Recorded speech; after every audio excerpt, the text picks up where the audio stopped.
नमस्कार, मैं हूं पवन त्यागी। भारत की अर्थव्यवस्था को बर्बाद करने का सपना देखने वालों के सपने चकनाचूर हो गए हैं, क्योंकि अडानी ग्रुप पर जिस तरह से एक टूल किट के तहत प्रहार किया गया, उनके खिलाफ एक झूठी रिपोर्ट हिंडनबर्ग ने प्रस्तुत की और उसके बाद भारत के बाजार में उथल पुथल मची, अडानी के शेयरों में गिरावट हुई। और जैसा कि बाकियों का उदाहरण लोग देख रहे थे कि हिंडनबर्ग ने जिनको भी टारगेट किया है वो कंपनियां बर्बाद हुई हैं, और इसीलिए लोगों को इस फेक न्यूज के सहारे ये समझाने की कोशिश हो रही थी कि वो भी अडानी ग्रुप से अपने शेयरों को बेच दें, नहीं तो वो भी बर्बाद हो जाएंगे। आज किसी शेयर का रेट अगर 4,000 है, वो अगर 0 हो गया, 2,000 हो गया, 1,000 हो गया तो घाटा होगा। वहीं दूसरी तरफ एक और झूठ फैलाया गया कि मोदी सरकार ने अडानी ग्रुप में सरकारी कंपनियों का, बीमा कंपनियों का और बैंकों का पैसा लगवाया है। अब जब इसकी पड़ताल शुरू हुई तो पड़ताल में यह पाया गया कि हिंडनबर्ग ने जहां एक तरफ पूरी साजिश के तहत अडानी ग्रुप को टारगेट किया और फर्जी न्यूज फैलाई, वहीं भारत में बैठे हुए कुछ न्यूज चैनल और राजनीतिक दल इस फर्जी न्यूज को फैलाने में लगे थे कि मोदी ने अडानी को फायदा पहुंचाने के लिए सरकारी संस्थानों से बोला कि आप अडानी के शेयर खरीदो। और उसमें एक नाम सबसे ऊपर आया एलआईसी का, कि साहब एलआईसी को, क्योंकि उससे आम आदमी जुड़े हुए हैं, तो ये जो टारगेट करने वाले राजनीतिक लोग थे, इन्होंने एलआईसी को चुना क्योंकि एलआईसी में आम आदमी का पैसा लगा है। बैंकों में तो आम आदमी का पैसा कम लगता है। और इन्होंने कहा कि एलआईसी में बड़ा घपला हो गया कि एलआईसी को दबाव देकर मोदी जी ने यह कह दिया कि अडानी के शेयर खरीद लो, और अब तो शेयर धड़ाम हो रहे हैं, और अब तो एलआईसी में जिन लोगों का पैसा लगा है वो बर्बाद हो जाएंगे, क्योंकि अब एलआईसी भी डूबने वाली है। पड़ताल की गई, जो अर्थशास्त्री हैं, जो आंकड़े कलेक्ट करे, उसमें बातें खुलकर सामने आई कि यह पूरा एक कोरा झूठ फैलाया जा रहा है। एलआईसी ने जहां भी शेयर खरीदे हैं, वो ऐसा नहीं कि खाली अडानी के खरीदे हैं, कई कंपनियों के शेयर उन्होंने लिए हैं अलग अलग, कई बैंकों के शेयर उन्होंने लिए हैं। अडानी के कुल जितने शेयर उन्होंने अब तक एलआईसी ने खरीदे हैं, अडानी के ऊपर उन्होंने जो पैसा खर्च किया है वो मात्र 1% है। अब आप समझिए किस तरह की टूलकिट, किस तरह की साजिश तैयार की गई कि एक तरफ ये जो भारत है ये आर्थिक उन्नति कर रहा है, और आर्थिक उन्नति कर रहा है तो जब देश के बारे में बात होती है कि अर्थव्यवस्था में कहां है, तो उसमें भारत के हर व्यक्ति का हाथ है। उद्योगपतियों की संपत्तियां ज्यादा होती हैं, व्यापार दुनिया में होता है, लेकिन टाइमिंग ऐसी चुनी गई कि जहां एक तरफ अडानी का एफपीओ मार्केट में आ रहा था, तो लोगों को यह लगेगा कि मामला एफपीओ का है, अडानी को टारगेट किया जा रहा है। लेकिन इसके पीछे साजिश कई थी। एक ये था कि यहां भारत में बैठे हुए लोग अडानी को मोदी से जोड़ेंगे और फिर मोदी पे सवाल उठाएंगे, लेकिन इसके पीछे और भी चीजें थी, जो अंडरग्राउंड चीजें चल रही थी, और वो सामने अब आई जब इजराइल से पोर्ट अडानी को मिला है। इसमें श्रीलंका से पहले ही समझौता हो चुका, लेकिन अब इजराइल का पोर्ट का समझौता होना बाकी था। और जो टारगेट करने वाला जो ये ग्रुप था, ये मात्र 15-20 लोगों की एक कंपनी है हिंडनबर्ग, और उसका इतिहास है कि वो किस तरह से अपने फायदे के लिए इस तरह के फर्जीवाड़ी की न्यूज को फैलाता है। लेकिन यहां चीन की चाल समझ में आ रही थी कि कहीं ना कहीं भारत को आर्थिक रूप से कमजोर करने के लिए यह सारा खेल रचा गया। और इजराइल ने जैसे ही पोर्ट का समझौता अडानी से किया तो उन लोगों के मुंह बंद हो गए। लेकिन मामला यहीं तक नहीं रुकता है। आपको बताएं, एफपीओ के बारे में भी जिस तरह की बातें की जा रही थी, और साजिश थी कि आम आदमी डर जाएगा। आम आदमी को ज्यादा न्यूज के बारे में पता नहीं होता, उसको लगता है कि अगर किसी चैनल पर न्यूज आ रही है तो ये सही कह रहे होंगे, और राजनीतिक दल बोल रहे हैं तो सही कह रहे होंगे, और इसलिए आम लोगों ने अडानी एंटरप्राइजेस के जो एफपीओ है इससे दूरी बनाई। उसके कारण से शेयरों में गिरावट हुई। यह अपनी जगह बिल्कुल सही है, लेकिन यहां यह खेल समझ में आ रहा है कि जो विदेशी ताकतें हैं उन्होंने मिलकर के ये पूरा गेम प्लान तैयार किया कि एक तरफ ये रिपोर्ट आएगी, उसके बाद जो विदेशी इन्वेस्टर हैं अडानी ग्रुप में, वो अपने शेयर बेच देंगे। इससे एक मैसेज जाएगा कि भाई इसने भी बेच दिया, इसने भी बेच दिया। और आप इसमें अब देखेंगे शुरुआत क्या हुई है कि जो विदेशी कंपनियां हैं, जैसे उदाहरण के लिए एलजी, वो भी अपने शेयर बेच रही है।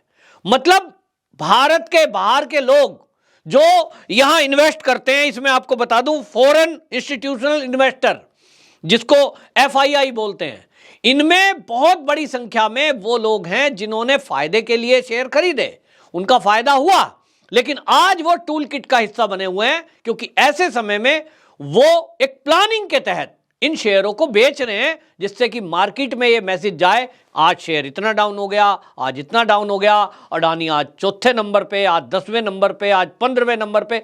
ये खबरें हाईलाइट की जा रही हैं ताकि पूरी दुनिया में मैसेज जाए कि भाई अडानी तो गया, अडानी तो डूब गया। और इसके कारण से आप देखें कि 75 अरब डॉलर ये जो है मार्केट कैप हो गया है, अडानी को घाटा हुआ है। और इसमें आपको बता दें कि अभी तक जिस तरह की बातें हुई हैं कि 36 अरब डॉलर अडानी गंवा चुके हैं। लेकिन यहां आपको यह भी बताऊं कि यह केवल अडानी पे प्रहार नहीं है, इसमें अंबानी का भी नंबर आएगा, क्योंकि उनको तो भारत की अर्थव्यवस्था से दिक्कत है। भारत ने अपने लिए एक लक्ष्य रखा है $5 ट्रिलियन इकोनॉमी बनना, और चीन को पछाड़कर जिस तरह से आज हम विचार कर रहे हैं कि 2030 तक हम शायद दुनिया में नंबर 2 की स्थिति में आ जाएंगे, वो पूरा ना हो जाए, इसके लिए पूरी विदेशी ताकतें एकजुट हुई हैं। उनको लगता है कि भारत, जिसको हमने गुलाम बनाया, ये तो एक गरीब देश, जिसको हमने सपेरों का देश कहकर प्रचारित किया, वो भूल गए कि भारत को सोने की चिड़िया भी कहा जाता था। भारत सबसे बड़ी एक अर्थव्यवस्था था। हमारा व्यापार रूस तक फैला हुआ, हमारा व्यापार कहां तक फैला हुआ, दुनिया के कई देशों में, और विश्व गुरु ऐसे ही नहीं थे। लेकिन आज के भारत को देखते हुए उन्हें लगता है कि यह भारत जो है मोदी के नेतृत्व में कैसे बढ़ जाएगा। तो एक तरफ मोदी को टारगेट कर रहे हैं ताकि 2024 में मोदी फिर से राजनीति में प्रधानमंत्री ना बन जाए इस देश का, और राजनीति में ना आ पाए, तो वो टारगेट वहां कर रहे हैं। दूसरी तरफ भारत के उद्योगपतियों के बारे में अफवाहें फैलाई जा रही हैं। तीसरी तरफ भारत की अर्थव्यवस्था को चौपट करना, और जो इन्वेस्टर हैं, विदेशी कंपनियां भारत में आ रही हैं, उनके अंदर यह मैसेज देना कि भारत में पैसा लगाना सुरक्षित नहीं है।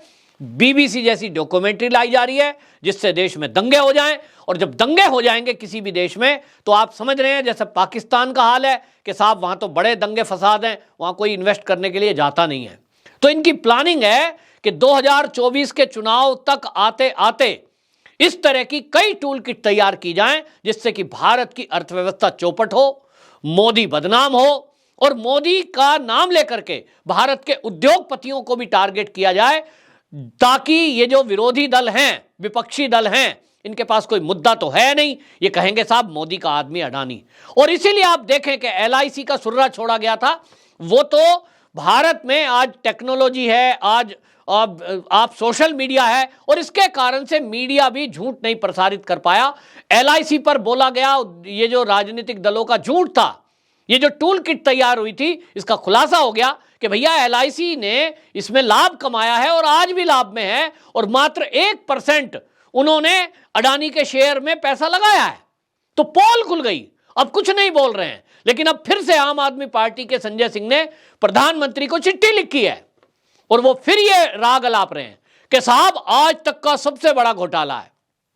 लेकिन उन घोटालों में मैं बताना चाहता हूं, यह पहली बार नहीं है कि आम आदमी पार्टी की तरफ से इस तरह का शोर मचाया गया है। सोशल मीडिया पे आप जाएंगे तो आपको अरविंद केजरीवाल जी का वीडियो अभी भी मिलेगा, जिसमें वो 2019 के चुनाव के पहले, जब लोकसभा के चुनाव थे, तो वो दलीलें रख रहे थे, पूरे देश को बता रहे थे कि मैंने जो है पढ़ाई की है, मैं पढ़ा लिखा हूं, और मैंने गणना की है कि मोदी जी एक बुलेट ट्रेन चलाने वाले हैं। वो जो बुलेट ट्रेन चलेगी उसका किराया गणना करके उन्होंने बता दिया कि इतने लाख करोड़ रुपया खर्च होगा, तो एक आदमी को बुलेट ट्रेन में बैठने का किराया देना पड़ेगा 75,000।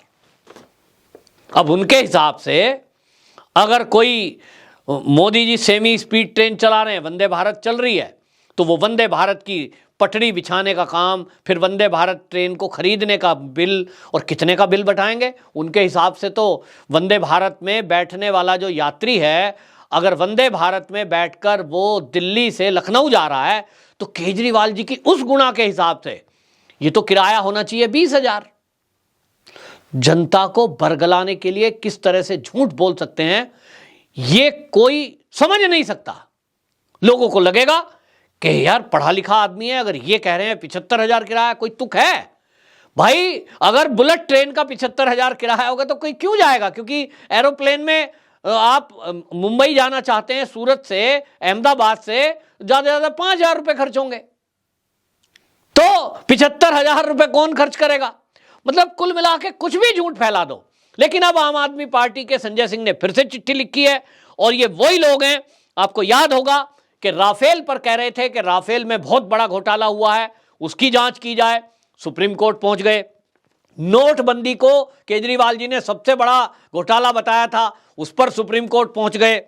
पेगासस में जासूसी हो रही है साहब, सबके फोन की जासूसी करा रहे हैं मोदी जी, तो सबके फोन में एक सॉफ्टवेयर डाल दिया है, फोन मेरे हाथ में, और कह रहे हैं साहब इसमें जासूसी करने के लिए पेगासस का सॉफ्टवेयर डल गया है। अरे भैया डल गया है तो आप खुद के अपने फोन का चेक कराओ और जरा मीडिया में दिखाओ कि ये राजी, लेकिन नहीं, केवल झूठ फैलाना है। इसी तरह चीन पर झूठ बोला जा रहा है, चीन ने 20,000 स्क्वायर मीटर जमीन हमारी कब्जा ली है, राहुल गांधी बोलते हैं। तो इस तरह के झूठ बुलाए जा रहे हैं। और अब संजय सिंह जो आम आदमी पार्टी के सांसद हैं, उन्होंने कहा है कि जेपीसी से इसकी मांग कराएं, यानी संसदीय जो टीम है वो इसकी जांच करे कि अडानी ग्रुप में मोदी सरकार ने पैसे तो नहीं लगवा दिए, देश का पैसा तो नहीं डूब गया है। लेकिन आपको मैं बताना चाहता हूं कि अडानी जी का जो ग्रुप का एफपीओ आया है, उसमें डोमेस्टिक फाइनेंशियल इंस्टीट्यूशन, उसमें बैंक होते हैं और बीमा कंपनी होती हैं, जिसमें एलआईसी भी है। एफपीओ में एक भी शेयर नहीं खरीदा। यह तब था जब अडानी के शेयर डूब रहे थे, हिंडनबर्ग की रिपोर्ट आ गई थी और जरूरत थी कि ज्यादा से ज्यादा लोग इस एफपीओ में इन्वेस्ट करें। लेकिन ऐसे समय में, फिर से दोहरा रहा हूं, डोमेस्टिक फाइनेंशियल इंस्टीट्यूशन जो भारत के हैं, जिसमें भारत के प्राइवेट बैंक और सरकारी बैंक, सरकारी संस्थाएं, उनका एक भी रुपया इन्वेस्ट नहीं किया गया है। यह बताता है कि मोदी की तरफ से कोई दबाव किसी भी संस्थान पर नहीं था और कभी भी नहीं था।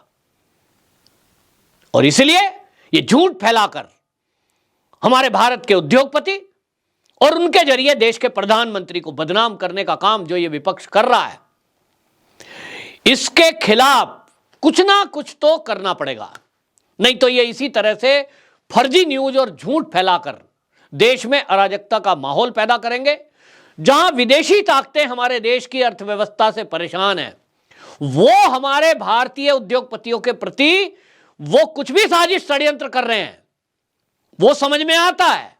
लेकिन हमारे भारत के अंदर के लोग बैठे हुए, चाहे वो मीडिया में हो, चाहे वो राजनीतिक दल के लोग हों, जब वो किसी झूठ को फैलाते हैं तो इन नेताओं को इस झूठ फैलाने की आजादी क्यों?